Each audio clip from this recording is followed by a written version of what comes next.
Olá a todos que vêm acompanhando aqui o nosso estudo de Nefesh HaChaim. A gente chega hoje ao final do terceiro portão, os dois últimos capítulos, capítulo 13 e 14.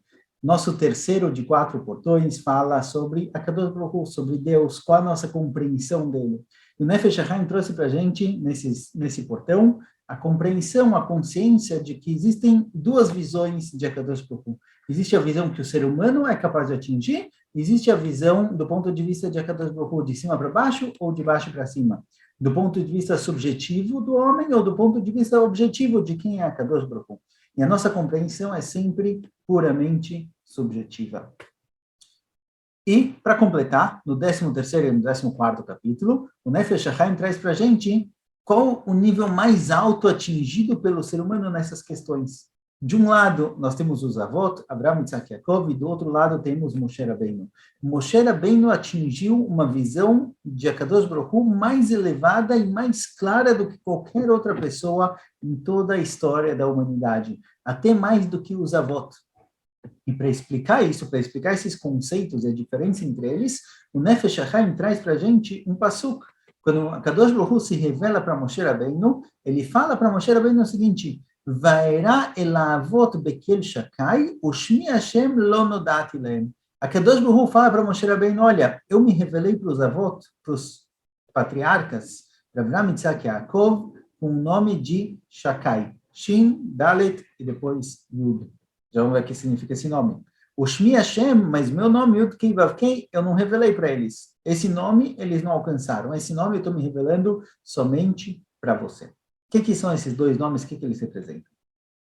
Abraham, Isaac e Yaakov, fala Nefesh HaChaim, eles viviam uma vida que era plenamente, completamente, o tempo todo conectada com a Kadosh Baruch Hu.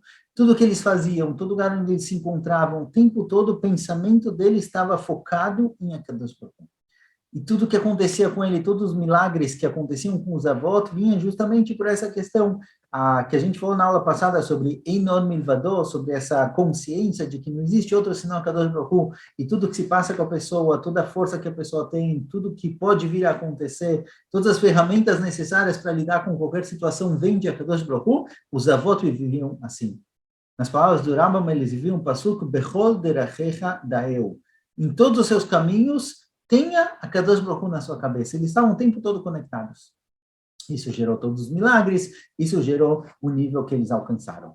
Porém, o nível deles não era o nível de Moshe Rabbeinu. O nível dos avós era limitado ao mundo natural. A Kadosh Baruch Hu se apresentou para os avós, no máximo no nome chamado de Shakai, Shin, Dalet e Yud. O que representa esse nome? O valor numérico do nome Shakai, Shin, Dalet e Yud é 314. 314 representa um número famoso na matemática, 3.14, o número do Pi.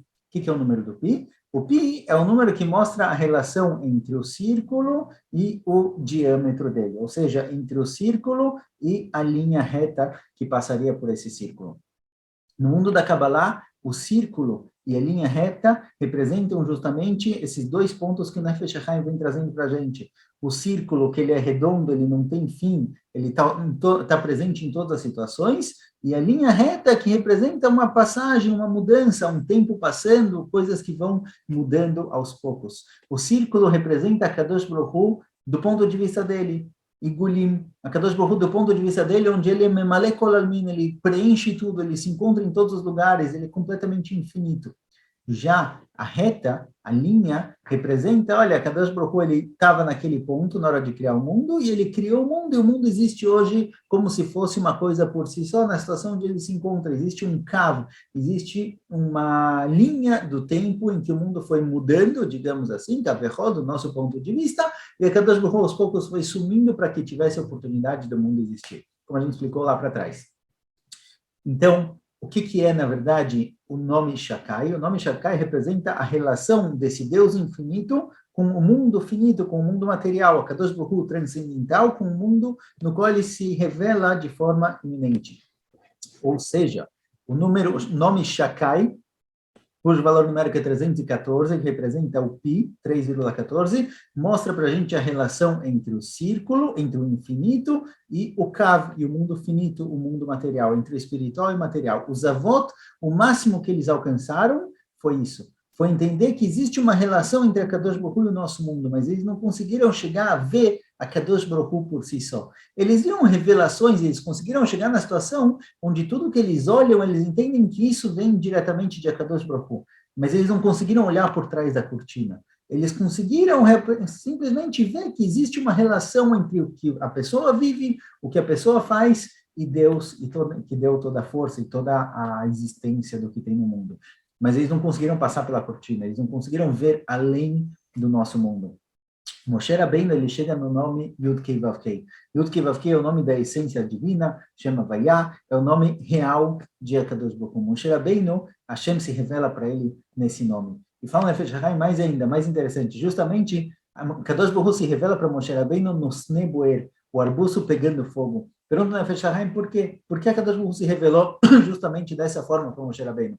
Tanto jeito de aparecer para Moshe, podia aparecer uma luz do céu, uma voz do céu falando com Moshe Rabbeinu, por que Akadosh Baruch Hu se revela para Moshe Rabbeinu em um arbusto pegando fogo, queimando? Então, o Nefesh HaChaim traz para a gente um midrash que diz que Akadosh Baruch Hu se revelou para ele dessa forma para mostrar que mesmo um arbusto pequenininho, uma arvorezinha pequena que está quase acabando, está queimando, Akadosh Baruch Hu se encontra lá, ele se encontra em todo lugar. Moshe Rabbeinu foi capaz de ver através da cortina, o que tem por trás da cortina. Moshe Rabbeinu, ele chegou numa situação em que não é que eu acredito que tudo vem de Akadosh Baruch Hu, Moshe Rabbeinu via as coisas acontecendo diretamente de Akadosh Baruch Hu. O nível, o lugar onde Moshe Rabbeinu chegou é muito além do que os avós chegaram.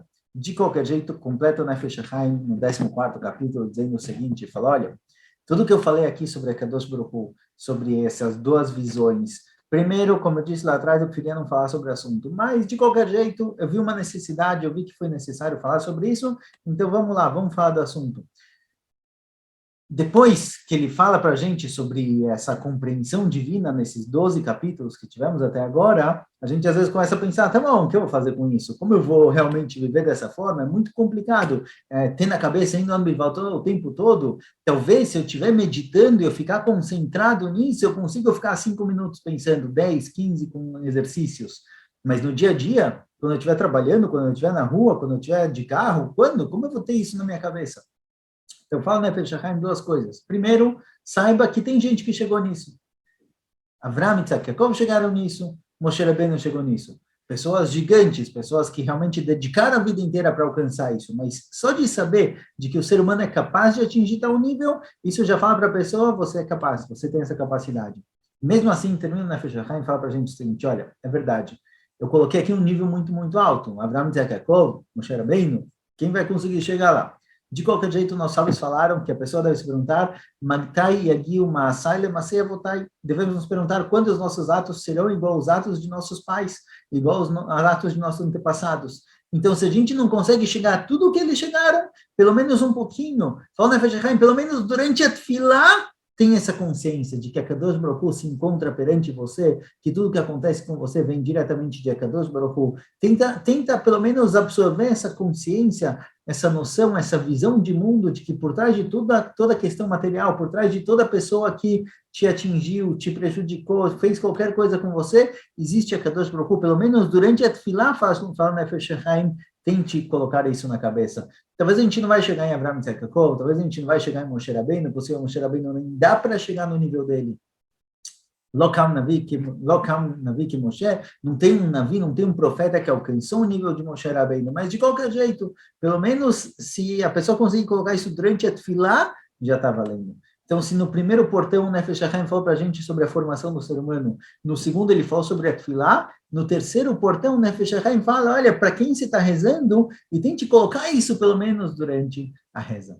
Mas em breve seguimos em frente, temos agora duas últimas partes do Nefesh HaChaim, temos 8 prakim, no qual o Nefesh HaChaim traz alguns conselhos para Avodat Hashem, principalmente demonstrando grandes diferenças que tem entre o caminho do Gra e o caminho do Baal Shem Tov. Vamos falar um pouquinho sobre a Hassidut também, e o último portão trata sobre a Torá, sobre o estudo de Torá, sobre as mitzvot que temos na Torá. Avodat Hashem, em breve seguimos em frente. Até mais.